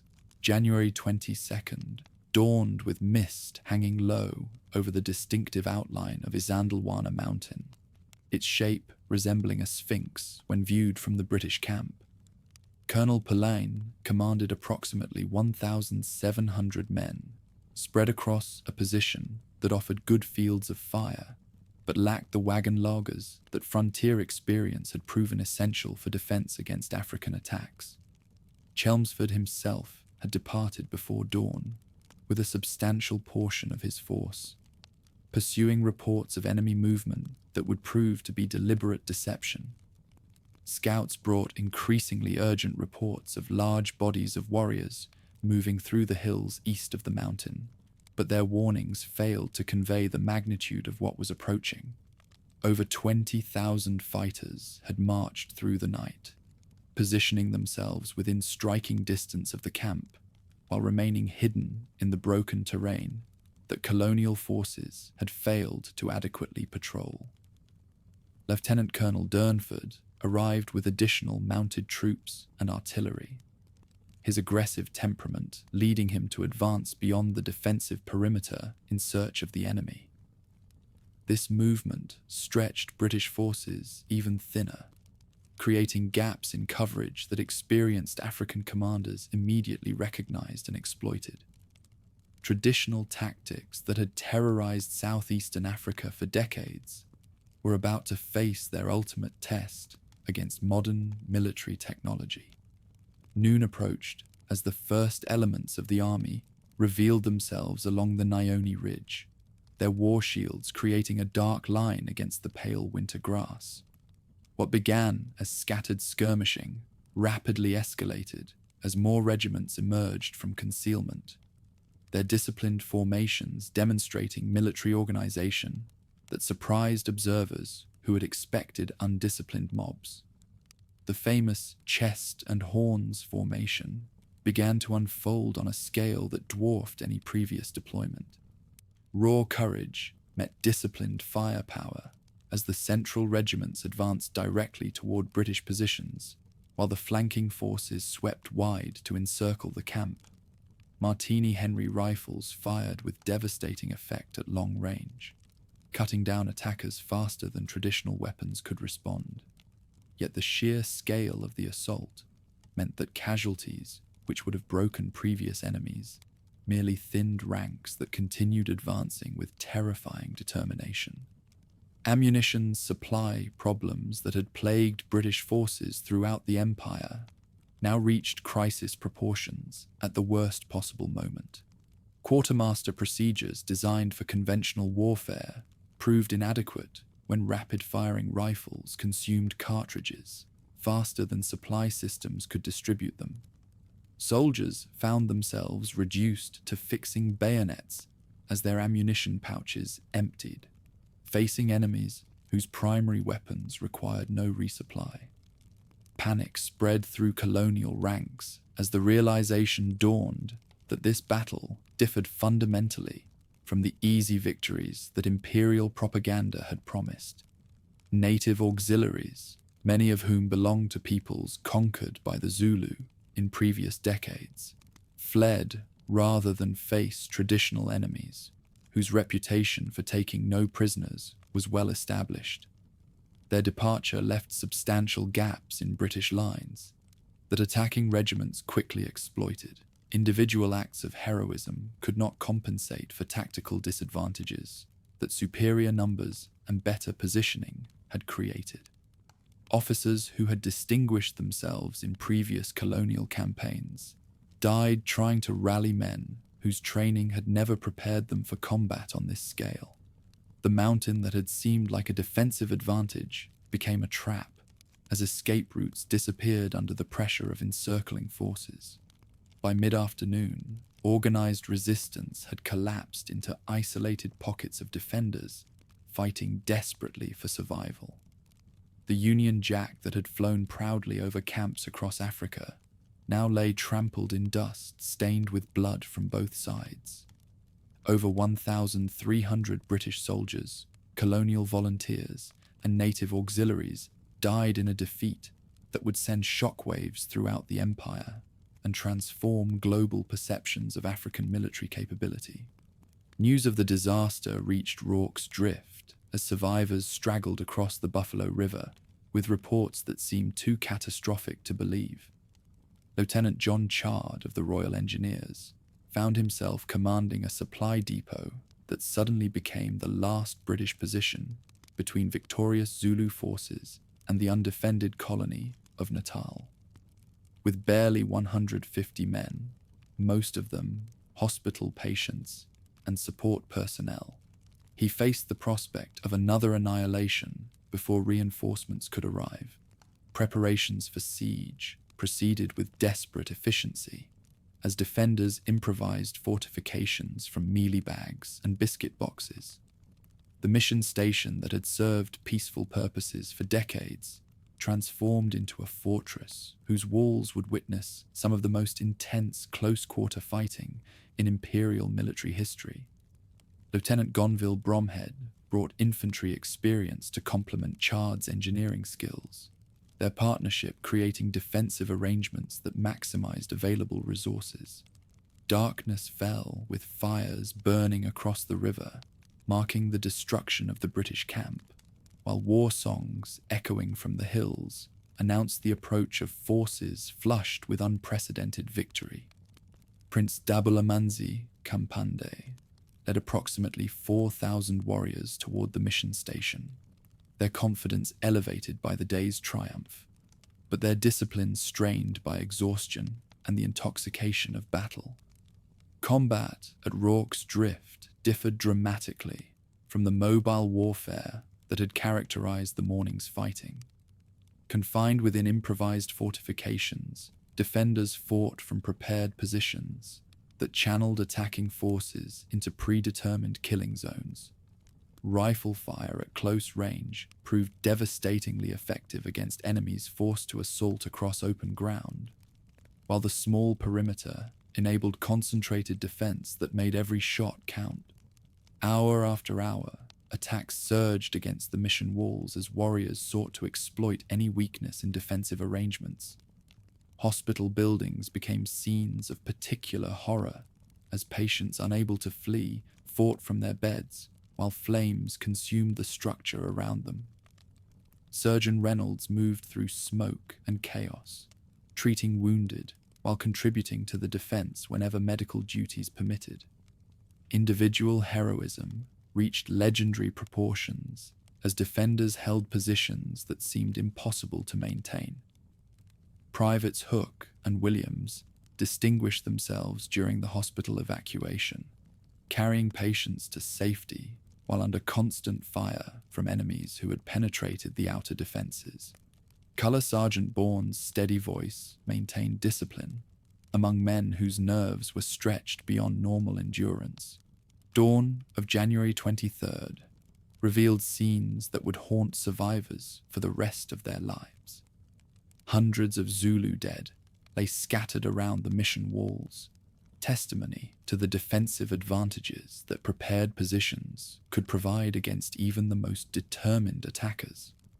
11 Victoria Crosses would eventually recognize courage that had preserved British prestige after the humiliation of Isandlwana, though such honours could not disguise the strategic disaster that had befallen Imperial forces. Chelmsford's return to find his base camp destroyed and his invasion force annihilated marked a turning point in both his career and imperial confidence.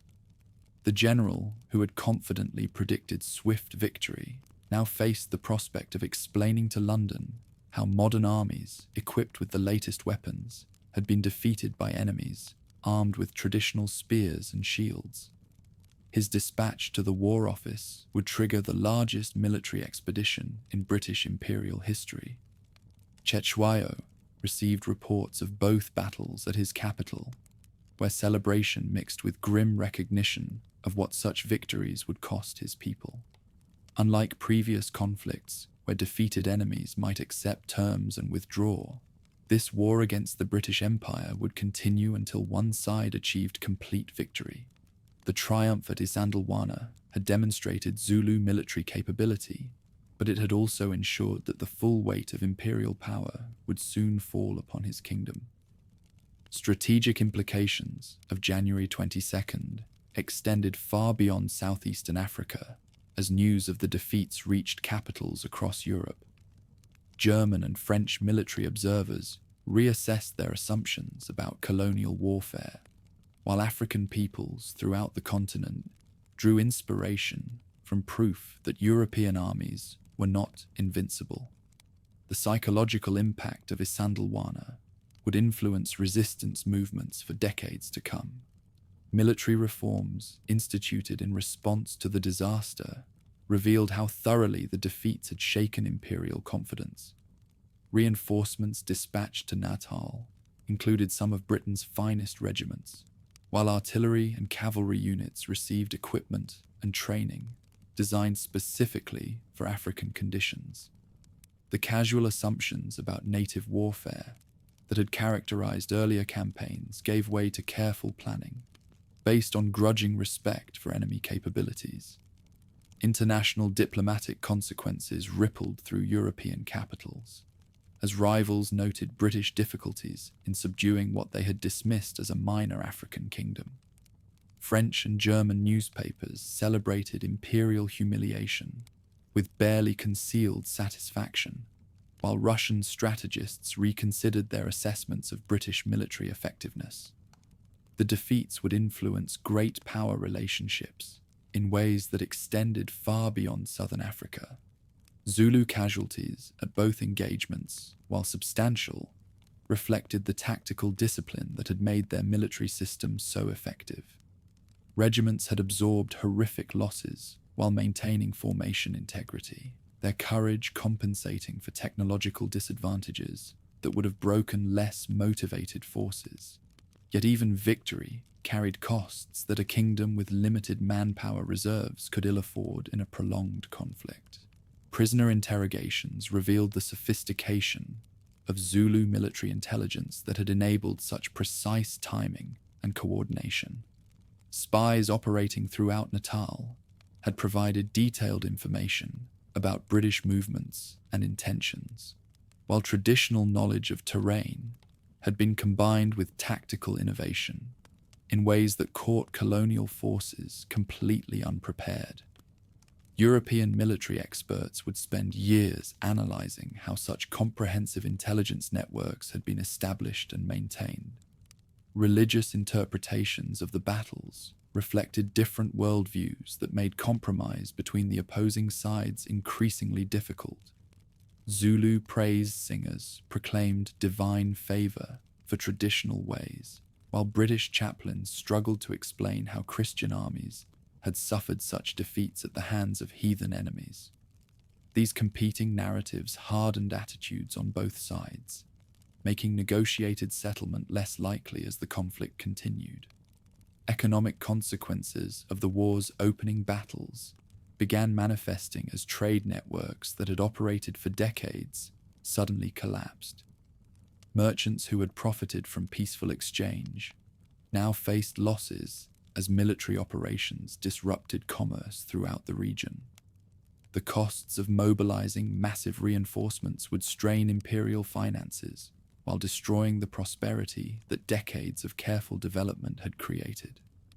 As February 1879 began, both sides prepared for expanded conflict that would test their respective societies to the limits of endurance. The easy victory that British planners had anticipated had proven illusory, while Zulu success had ensured that compromise would no longer satisfy imperial requirements. The stage was set for a struggle that would determine not just political control, but the survival of an independent African kingdom in an age of European expansion. Through the hills of Zululand, war drums echoed with rhythms that had summoned fighters for generations, while across the Buffalo River, military camps filled with reinforcements whose task was to restore imperial prestige, whatever the cost. The battles of January 22nd had ended the age of easy conquest, replacing it with a conflict that would test both African courage and European technology in ways that neither side had fully anticipated. Reinforcements poured into Natal throughout February and March as the British Empire mobilized resources on a scale that dwarfed any previous African campaign. Ships crowded Durban harbour, their holds disgorging artillery pieces, cavalry horses, and thousands of soldiers whose red coats had maintained imperial prestige from Afghanistan to Egypt. Lord Chelmsford watched this massive build-up with grim satisfaction, understanding that his career depended on erasing the humiliation that Isandlwana had inflicted upon British arms. Garnet Wolseley arrived from London, carrying explicit instructions to restore imperial authority, whatever the cost. This veteran of colonial wars possessed a reputation for swift, decisive action that had earned him advancement through campaigns where European technology had consistently triumphed over indigenous resistance. His confidence radiated through staff meetings, where officers planned operations designed to demonstrate that January's defeats had been aberrations rather than indicators of fundamental military weakness. Strategic planning reflected hard lessons learned from earlier disasters. No longer would British forces advance in isolated columns, vulnerable to defeat in detail. Instead, coordinated movements by heavily reinforced formations would maintain mutual support while methodically reducing enemy strongholds. Artillery concentrations would break up massed attacks before they could reach rifle range, while cavalry screens would prevent the surprise movements that had enabled previous tactical successes. Cetshwayo faced impossible choices as reports arrived describing the military build-up that threatened his people's survival. Traditional councils debated whether continued resistance could achieve anything beyond prolonging inevitable destruction, while younger warriors demanded opportunities to prove their courage against enemies whose previous defeats had demonstrated imperial vulnerability. The king, who had inherited a kingdom built through conquest, now confronted forces whose technological advantages seemed to guarantee victory. March brought the first major engagement since Rorke's drift, when Evelyn Wood's column encountered a significant Zulu force at Kambula. This battle would demonstrate how thoroughly British tactics had adapted to African warfare conditions. Instead of advancing across open ground, where superior numbers might compensate for technological disadvantages, Wood positioned his troops within a prepared defensive square, where concentrated firepower could destroy attacking formations without exposing defenders to effective retaliation. Nyamana Buthelezi led approximately 20,000 warriors in attacks that displayed traditional courage against modern defensive arrangements. Wave after wave of fighters advanced across killing grounds, swept by rifle fire and artillery shells, their formations maintaining discipline even as casualties mounted beyond anything experienced in previous conflicts. Yet bravery alone could not overcome tactical disadvantages that made close combat impossible to achieve. Slaughter at Kambula exceeded even the carnage of Isandlwana, though this time British forces remained intact while their enemies paid the price in blood. Over 2,000 warriors died in futile attacks against positions that modern weapons made impregnable, while fewer than 30 soldiers fell defending lines that never wavered under pressure. The battle marked a turning point that demonstrated how quickly military innovation could reverse previous tactical relationships. News of the defeat reached the royal kraal as Cetshwayo struggled to maintain unity among forces whose confidence had been shattered by unprecedented losses. Veterans who had fought under Shaka remembered campaigns where courage and tactical skill had overcome technological disadvantages. But the scale of firepower deployed at Kambula surpassed anything in their experience. Morale problems that had never plagued the Amabutho system began undermining discipline essential for coordinated resistance. Colonel Charles Pearson's advance along the coastal route faced different challenges as his column encountered fortified positions at Gingendlovu. Here too, superior firepower proved decisive against defenders who lacked effective means of responding to artillery bombardment and rifle volleys delivered from protected positions. The pattern established at Kambula repeated itself as traditional tactics met modern weapons in encounters that demonstrated the revolution in military affairs. Siege warfare at Cetshwayo tested British logistics while providing defenders with opportunities to demonstrate that passive resistance could achieve tactical successes where active operations had failed.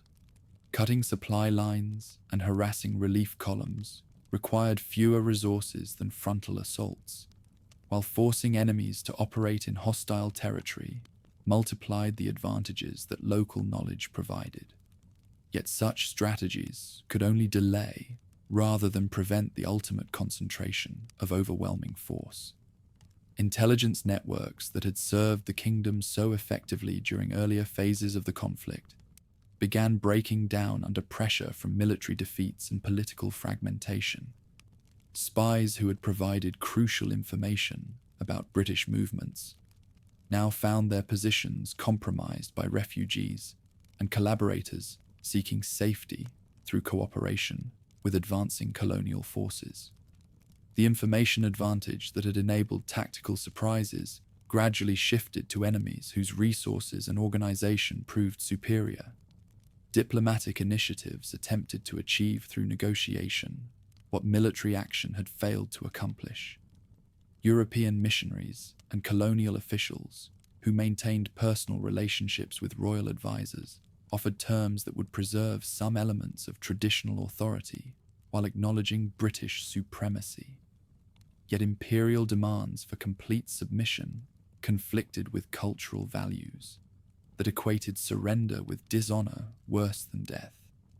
Internal political pressures complicated military decisions as competing factions within the royal circle advocated different responses to deteriorating circumstances. Some councillors favoured continued resistance regardless of consequences, arguing that freedom preserved through battle was worth more than existence purchased through submission. Others pressed for accommodation that might preserve lives and some degree of autonomy, pointing to examples from other African societies that had survived colonization through strategic compromise. April and May witnessed systematic reduction of defensive positions as British columns advanced methodically toward their ultimate objective. Each engagement followed similar patterns. Artillery preparation destroyed traditional fortifications, while rifle fire broke up counterattacks before they could achieve effective range. The tactical innovations that had made the kingdom invincible for decades proved inadequate against enemies whose technological advantages eliminated traditional combat effectiveness. Cavalry operations that had been largely ineffective during earlier phases of the conflict now proved decisive as mounted troops exploited superior mobility to disrupt enemy movements and communications. Native auxiliaries, many recruited from peoples conquered during the Mufokeng, provided intelligence and local knowledge that enabled rapid pursuit of retreating forces. The coalition that imperial strategy had assembled gradually isolated remaining centers of resistance. June brought recognition that continued resistance would achieve nothing beyond additional casualties among people who had already sacrificed beyond measure. Reports from outlying districts described systematic destruction of homesteads and livestock that threatened economic foundation, essential for social survival. The king faced a choice between preserving his kingdom through surrender or watching it destroyed through prolonged warfare that could not ultimately succeed.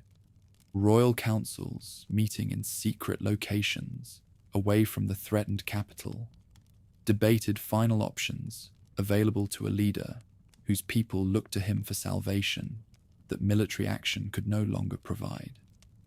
Some advisors suggested flight to neighboring territories, where exile might preserve leadership capable of eventual return, while others argued that remaining with the people represented the only honorable course, regardless of personal consequences. Military preparations for what everyone recognized would be the final battle proceeded with grim determination on both sides. British forces concentrated near Ulundi, with overwhelming superiority in weapons and numbers, while remaining defenders prepared defensive positions around the royal kraal, where generations of kings had held court. The symbolic importance of this location ensured that retreat was impossible, even when tactical withdrawal might preserve fighting capacity. July 4th, 1879, witnessed the culmination of 6 months of systematic campaigning, as Lord Chelmsford led approximately 4,000 men toward their ultimate objective. Artillery pieces and Gatling guns provided firepower that no traditional defense could withstand, while cavalry units stood ready to exploit breakthrough opportunities. The British commander intended to achieve victory so complete that no possibility of renewed resistance would remain. Cetshwayo assembled perhaps 15,000 warriors for this final confrontation. Their numbers reduced by casualties and desertion, but their determination unbroken despite previous defeats. Many had fought at Isandlwana, where they had proven that courage could overcome technological odds, though subsequent engagements had demonstrated how quickly tactical situations could change. This battle would determine whether the spirit of their ancestors remained strong enough to preserve independence. Dawn revealed British forces arranged in defensive squares that maximized firepower advantages while minimizing exposure to enemy attacks. Artillery positions dominated approaches to the royal kraal, their guns loaded with shells designed to break up massed formations before they could close to effective range. Officers who had learned painful lessons about African warfare capabilities now commanded troops whose training reflected hard-earned respect for enemy tactical skill. Traditional war cries echoed across the plain as attacking formations advanced according to time-honored patterns that had terrified enemies for generations. The famous chest and horns deployment unfolded once more, as central regiments fixed enemy attention while flanking forces sought to achieve encirclement.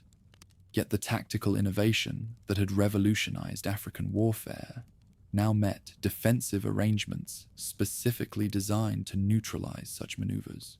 Concentrated firepower that included both rifles and artillery created killing zones that no amount of courage could penetrate.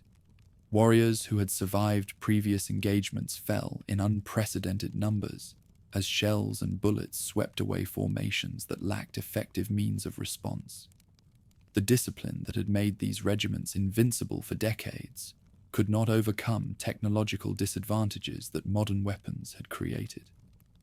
By noon, organized resistance had collapsed as surviving defenders recognized the futility of continued assault against positions that superior firepower had made impregnable. Retreat from the battlefield became a rout as British cavalry pursued fleeing forces whose cohesion had been shattered by casualties and demoralization. The military system that had dominated Southeastern Africa for 6 decades died in the dust and smoke of Ulundi. Royal Kraal destruction followed victory as British forces systematically demolished structures that had symbolized independent African authority. Flames consumed buildings where kings had held court and warriors had pledged loyalty, their destruction marking the end of an era that had begun with Shaka's revolutionary innovations. The monarchy that had created an empire through military genius now faced extinction through technological obsolescence. Cetshwayo's flight from the battlefield ensured that resistance leadership survived, even when organized military capacity had been destroyed. For months, British forces pursued the fugitive king through territories where loyal followers provided shelter and assistance, despite risks that collaboration with defeated enemies entailed. The manhunt that followed demonstrated imperial determination to eliminate any possibility of renewed opposition under traditional authority. Capture in August marked the personal tragedy of a ruler whose efforts to preserve his people's independence had ultimately failed against overwhelming technological and numerical superiority. The king, who had commanded tens of thousands, now found himself a prisoner whose fate would be decided by enemies who viewed his continued existence as a threat to regional stability. Exile to Cape Town removed him from territories where his presence might inspire renewed resistance. Political fragmentation that followed military defeat reflected imperial strategies designed to prevent future unification under traditional leadership. The Zulu kingdom was deliberately divided into 13 separate chieftaincies, whose rulers received British recognition in exchange for accepting colonial oversight. This administrative arrangement ensured that no single authority could command resources necessary for effective resistance while maintaining enough traditional structure to prevent complete social collapse. Civil war erupted among competing factions, as different groups struggled for control over diminished territories and resources. The Ulundi party remained loyal to royal authority despite its exile, while other factions accepted accommodation with colonial rule as the price of survival. Conflicts between these groups provided imperial authorities with justifications for continued intervention while preventing recovery of unified resistance. Economic transformation accompanied political fragmentation as traditional patterns of trade and production adapted to colonial requirements. Cattle that had once symbolized wealth and status now faced market pressures that valued them primarily as commodities for export. Young men who had expected to serve in military regiments instead sought employment in colonial enterprises that offered wages but undermined traditional social relationships. Educational initiatives introduced by missionary societies represented attempts to preserve cultural identity while adapting to new political realities. Schools that taught reading and writing in indigenous languages maintained connections to ancestral traditions while providing skills necessary for survival under colonial rule. Yet such programs also created generational tensions between those who embraced change and others who viewed educational innovation as cultural betrayal. Cetshwayo's brief restoration in 1883 demonstrated the persistent appeal of traditional authority, even after military defeat had destroyed its practical foundation. British officials hoped that controlled return under strict limitations would satisfy popular aspirations while maintaining colonial control, but the king's presence immediately revived factional conflicts that threatened regional stability. Violence that accompanied restoration efforts revealed how thoroughly defeat had fractured social unity that military success had previously maintained. Supporters and opponents of traditional authority fought battles that destroyed communities and created refugee problems that colonial administrations struggled to address. The experiment in controlled monarchy ended with renewed exile, as British officials concluded that traditional leadership was incompatible with colonial stability. 1884 brought formal annexation that completed the political transformation begun with military conquest. The kingdom that had once challenged European expansion now disappeared into colonial administrative structures, designed to serve imperial rather than indigenous interests. Traditional authorities survived only as minor functionaries, whose powers extended no further than colonial officials permitted.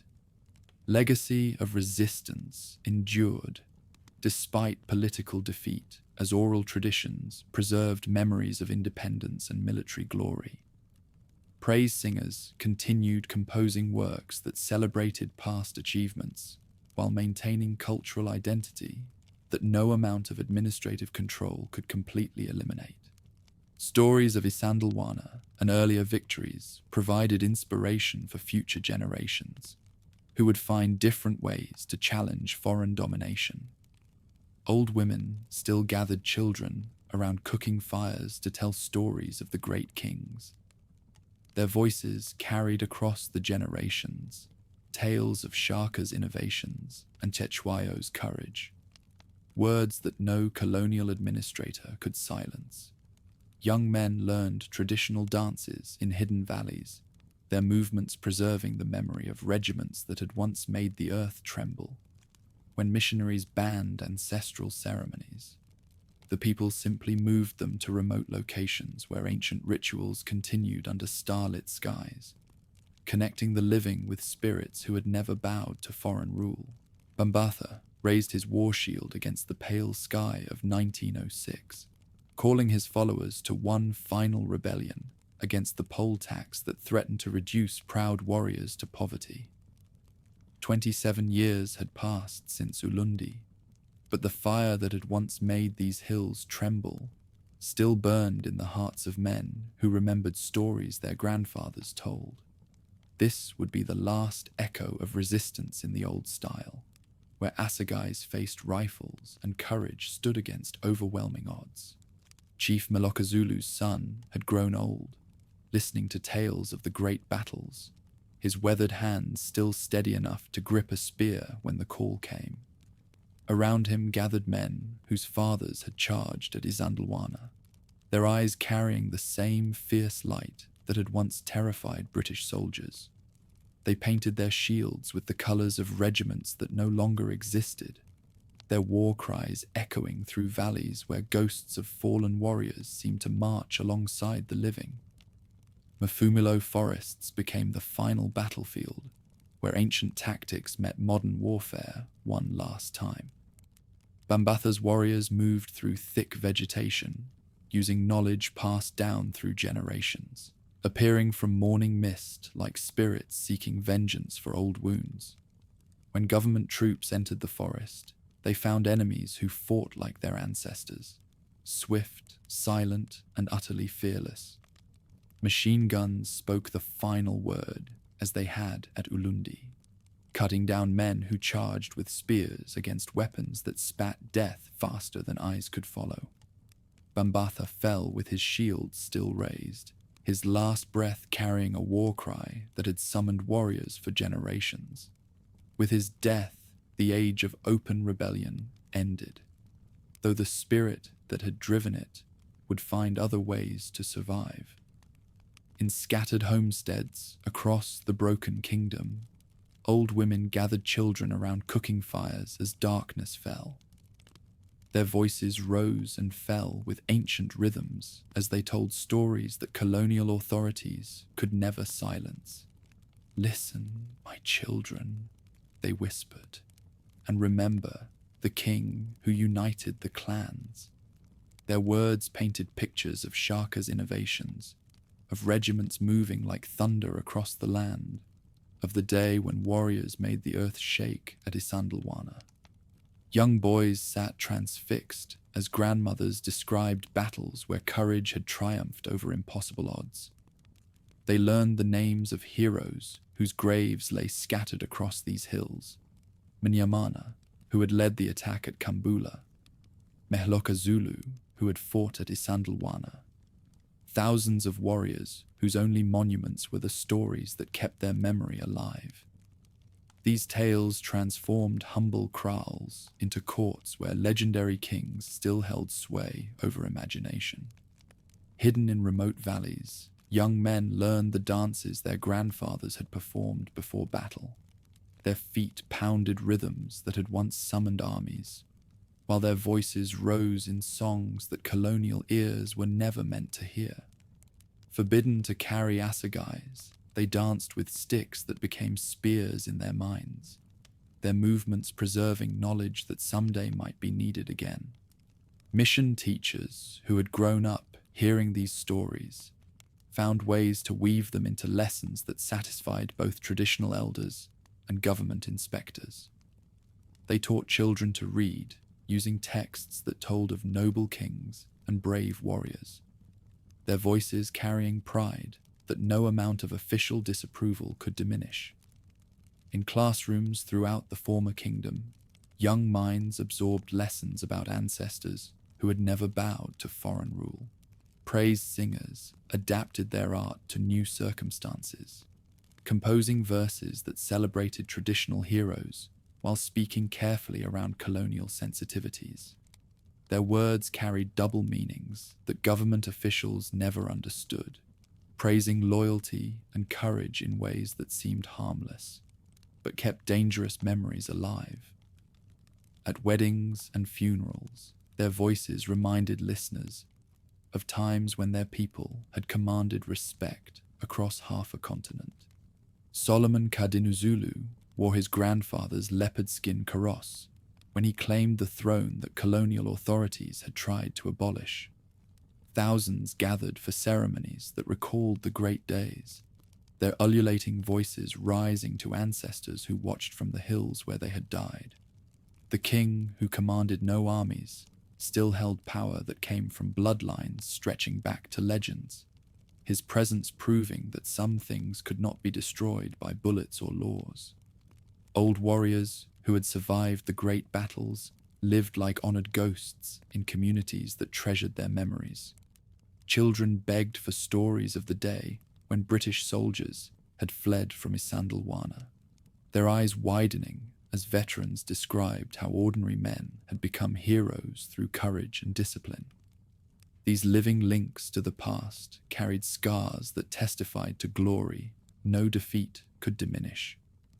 Miners heading to the gold fields carried songs that had once summoned regiments, their voices echoing through underground tunnels where men from scattered clans worked side by side. In compounds thousands of miles from home, they shared stories that bound them together, like brothers in the old age regiments. The kingdom had been broken, but its spirit traveled wherever its children went. During the long nights in mine hostels, workers from different regions discovered that their grandfathers had fought together at famous battles. Sons of enemies who had once faced each other across Isandlwana's plain now found common ground in shared memories of heroism. The wars that had divided clans became stories that united their descendants in pride for ancestors who had died with honor. Traditional healers preserved knowledge that connected the living with spirits of the mighty dead. In ceremonies hidden from official eyes, they called upon Shaka's ghost to strengthen community leaders, while invoking Cetshwayo's courage for young men facing life's challenges. Their medicines carried prayers to ancestors who had never been conquered, only temporarily scattered by superior weapons. Secret societies formed among workers in distant cities, their members bound by oaths that echoed the loyalty pledges of ancient regiments. They met in hidden places to practice ceremonies that kept traditional knowledge alive, their rituals maintaining connections to ancestral wisdom that industrial life threatened to destroy. Through their efforts, the kingdom lived on in hearts that bureaucratic control could never reach. Royal graves scattered across the landscape became pilgrimage sites where people gathered to honor kings who had shaped their history. At Shaka's resting place, visitors left traditional beer and spoke to the spirit who still watched over his people. At Cetshwayo's tomb, mothers brought sick children for blessing, from the king who had died defending their freedom. In kraals where cattle grazed on grass, watered by heroes' blood, elders taught boys to use shields and sticks in patterns that preserved military knowledge. These training sessions, disguised as games, passed down tactical understanding that had once terrorized enemies, their lessons preparing young minds to think like warriors, even if they could never fight like them. The body of knowledge that had created an empire survived in playful movements that encoded serious purpose. Seasonal festivals provided opportunities for communities to gather and remember their greatest days. At harvest celebrations, dancers performed movements that recalled famous battles, while singers recited genealogies, linking present families to legendary warriors. These occasions transformed mundane agricultural events into ceremonies that renewed cultural identity and strengthened communal bonds. Traditional courts that had been abolished by colonial law continued operating in secret, their verdicts carrying more weight than government decisions among people who understood the authority of custom. Elders who remembered the old ways settled disputes according to principles that kings had established, their judgments maintaining social order that foreign administrators could never fully comprehend or control. Weapons that had been surrendered or destroyed lived on in memory as symbols of resistance that no earthly power could eliminate. Stories of the great assegais that had tasted British blood became legends that inspired craftsmen to carve ceremonial replicas, their wooden points as sharp as the metal ones that had once pierced enemy hearts. These symbolic weapons reminded all who saw them that the warrior spirit could not be killed by mere defeat. Young women learned traditional crafts that preserved cultural knowledge their grandmothers had feared might disappear. Beadwork patterns told stories of military victories, while pottery designs recorded genealogies that connected living families to royal bloodlines. Through their skilled hands, history became art that beauty could protect when power could not. Church services, conducted in traditional languages, carried prayers for ancestors whose spirits still watched over their descendants. Congregations sang hymns with melodies borrowed from war songs, their voices rising to heavens where Shaka and Cetshwayo waited with warriors who had fallen in service to their people. Christianity provided a new vocabulary for ancient beliefs, but did not replace the fundamental conviction that the dead remained active in the affairs of the living. Marriage ceremonies incorporated elements that recalled the age regiment system, as young couples pledged loyalty to each other using words that echoed military oaths.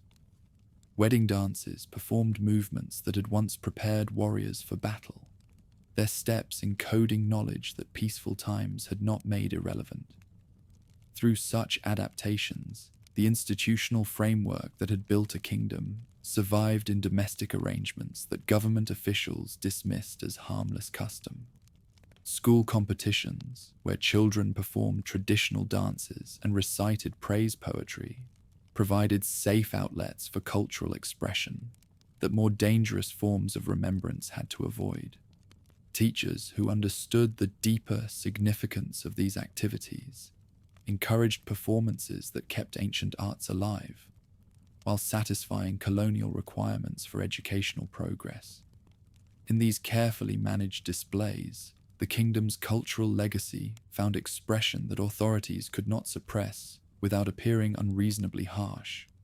Skilled craftsmen who had once forged assegais for the king's regiments now created ceremonial weapons for traditional leaders who commanded respect, if not armies. Their workshops became informal schools where young men learned not just metalworking techniques, but also stories of the weapons they were creating. Each spear that emerged from these forges carried memory of the battles where such tools had decided the fate of nations. As years passed and the memory of living warriors faded, their stories grew larger in the telling. Boys who had never seen battle heard tales of superhuman courage that transformed ordinary men into legends. These embellished accounts served truth more faithfully than sober facts might have done, for they preserved the essential spirit that had made an empire possible, even if they exaggerated specific details. The hills where great battles had been fought became sacred landscape that ordinary activities could not entirely profane. Farmers ploughing fields that had been soaked in heroes' blood found arrowheads and spear points that testified to the reality of stories their children heard around cooking fires. These relics provided tangible proof that the glorious past was more than mere fantasy, giving physical substance to spiritual inheritance. In the sound of wind through valleys where regiments had once marched, sensitive ears could still detect echoes of war songs that had summoned armies. On nights when mist rose from rivers that had run red with blood, watchers claimed to see ghostly formations moving across moonlit hillsides. Whether such visions were real or imagined mattered less than the hope they provided that the warrior spirit remained alive in the land itself. Cattle that grazed on pastures where heroes had died seemed to carry themselves with special dignity, as if they understood the significance of ground they stood upon. Herd boys, watching these animals, learned to see in their movements patterns that recalled military formations, while their lowing voices became reminders of war cries that had once made enemies tremble with fear. Storm clouds gathering over the old battlefields brought rain that some believed carried tears of joy from ancestors who saw their children still honoring their memory. Lightning that split the sky above Isandlwana's mountain seemed to echo the rifle volleys that had won immortal glory, while thunder rolling across Ulundi's plain sounded like the war drums that had summoned the last great army. The kingdom had fallen, and its king had died in exile. But their legacy lived on in every child who learned to speak the language of heroes. In praise songs sung at celebrations, in dances performed at weddings, in stories told when darkness fell, and cooking fires cast shadows that seemed to hold shapes of the mighty dead. In all these ways, and countless others, the spirit of the people who had built an empire through courage alone continued its patient journey through time. Generation after generation would carry forward this inheritance of memory and pride, their voices joining the eternal chorus that sang of times when freedom had not been just a dream, but a reality purchased with blood and defended with lives. The assegais lay broken and the regiments were scattered, but somewhere in the hills where heroes slept, the drumbeat of the nation's heart continued beating with rhythms that would never die.